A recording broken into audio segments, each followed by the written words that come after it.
Nous ne faisons de congrès que tous les 10 ans. Nous sortons de la période Covid et donc nous sommes déjà dans une situation où il faut une vraie renaissance pour notre mouvement. Alors, on a trouvé une solution originale qui était de réaliser ce congrès à travers 2 journées. La première journée aujourd'hui où nous adopterons notre manifeste et la seconde journée qui aura lieu le 14 octobre, sera une journée de traduction au niveau de chacune des régions de nos ambitions. Les thèmes du congrès, c'est très compliqué à résumer. En fait, c'est notre manifeste qui va permettre de résumer les thèmes du congrès. C'est un long travail qui a commencé déjà il y a presque 2 ans. Un travail à la fois sur les fondamentaux d'Eneo. C'est quoi Eneo? Qu'est-ce qu'on y fait? Qu'est-ce qu'on a envie de faire à Eneo? Ça, c'est vraiment l'essentiel. Il y a des nouveaux thèmes qui doivent vraiment nous préoccuper.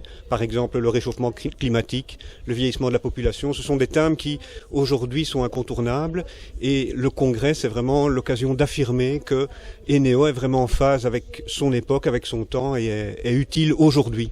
Aujourd'hui, la volonté, c'est de donner finalement l'envie à des volontaires de devenir ambassadeurs et d'aller quelque part porter la parole d'Eneo d'ici aujourd'hui jusqu'au 14 octobre.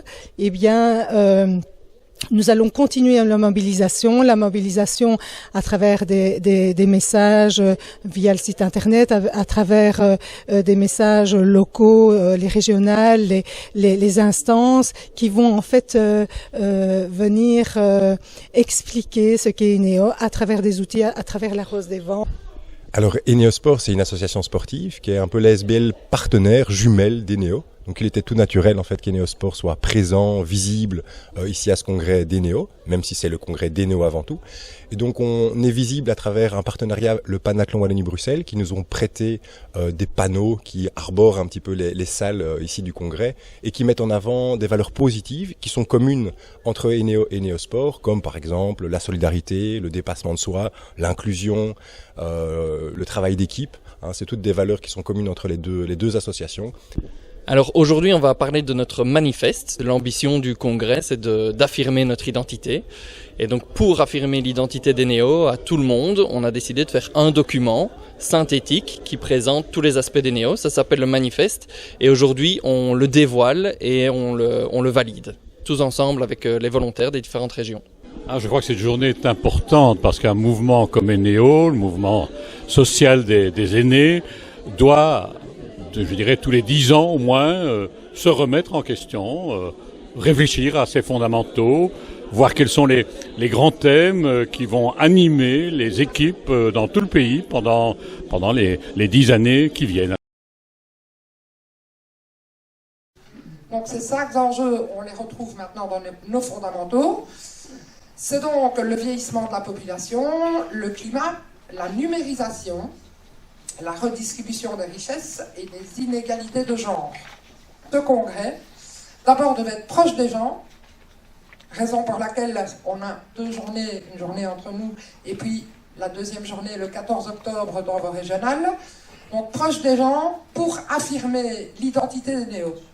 Illustrer le manifeste. Ok, le manifeste, ça reste quand même un papier, ça reste quand même des paroles. Mais dans les faits, qu'est-ce qu'on fait? Et c'est ce que vous allez présenter dans vos congrès en région. Il y a Étienne, il m'a dit qu'il écrivait un manifeste. Oui. Ça c'est son choix, s'il a envie de... Il m'en avait déjà parlé. C'est vrai? Oui.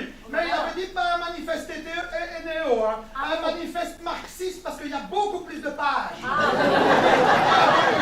Je suis suis impressionné d'abord, et c'est sincère, sur ce que vous êtes en train de faire, sur votre Vos des Vents, sur ce qui s'y trouve, et sur la manière dont vous déclinez les choses. Cette idée de rendre les aînés créés acteurs, je trouve que c'est quand même une belle, waouh, chouette. Et puis, dire prendre soin de soi et des autres, c'est bourré de sens. C'est vraiment bourré de sens. Parce que c'est ça qui met les gens en projet, c'est ça qui met les gens, les personnes, les citoyens acteurs de leur futur. Et je pense que votre mouvement, notre mouvement Eneo, est complètement déterminant là-dedans. Il est important, quand on vieillit, d'anticiper les étapes du vieillissement. Mais il faut tout de même, à la limite, envisager les possibilités. Et si j'étais atteinte de la maladie d'Alzheimer? Et si j'étais atteinte d'une maladie incurable? Qu'est-ce que je fais? Et pouvoir à ce moment-là dire, voilà ce dont moi, j'ai vraiment besoin et j'ai vraiment envie. Mais par rapport à ma vie, il faut pouvoir décider et pouvoir faire connaître à son entourage. Bref, il y a dans la fin de vie, dans la dernière partie de notre vie, dans le vieillissement, un aspect absolument très personnel, très individuel, mais aussi collectif. Or, tout vient de l'économie quand même. Et donc il faut pouvoir vraiment se réapproprier l'économie, resocialiser l'économie, et donc arbitrer les choix qu'on prend et décider ensemble les besoins essentiels auxquels on veut répondre. Or ça, c'est pas ce qui se passe aujourd'hui dans notre monde.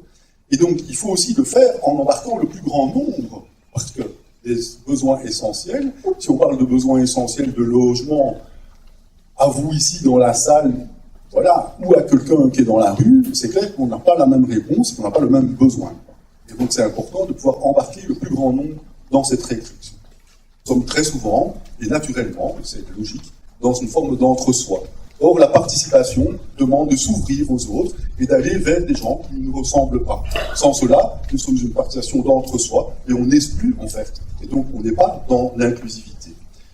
Mais c'est vrai qu'une de nos missions, c'est sans doute de construire une action politique pour défendre les intérêts des aînés, mais aussi pour construire une société plus juste et plus solidaire. Comment on essaye de le faire à l'intérieur de notre mouvement et avec d'autres. Mais elle sera aussi plus forte si elle s'associe à d'autres acteurs. Et Eneo s'insère dans un tissu associatif et mutualiste qui lui permet de collaborer avec des acteurs et de renforcer son action politique. Eneo a collaboré avec, au niveau de la GRAPA, par exemple. Oui, moi j'ai été revendiqué devant la tour des pensions pour l'action symbolique sur la GRAPA, là. Ah ouais? Oui. On s'est saoulé en Et on y allait. Achetez-nous de la GRAPA. Voilà l'essentiel de notre manifeste. Autour de cette rose des vents qui est notre boussole, le manifeste dit bien ce que nous sommes, quels sont nos choix et nos objectifs et de quelle manière nous voulons agir. Ainsi chargés, nous sommes prêts à prendre la mer, à affronter l'avenir avec détermination et confiance et à conduire Eneo à bon port. À vous maintenant de vous approprier ce manifeste et devenu ambassadeur de le porter dans chacune de vos régionales et de le faire vivre à travers toutes les réunions et toutes les actions de nos membres. Demain nous appartiendra. Hissons le grand pavois, prenons la mer et ayons confiance en nous. L'avenir nous appartient.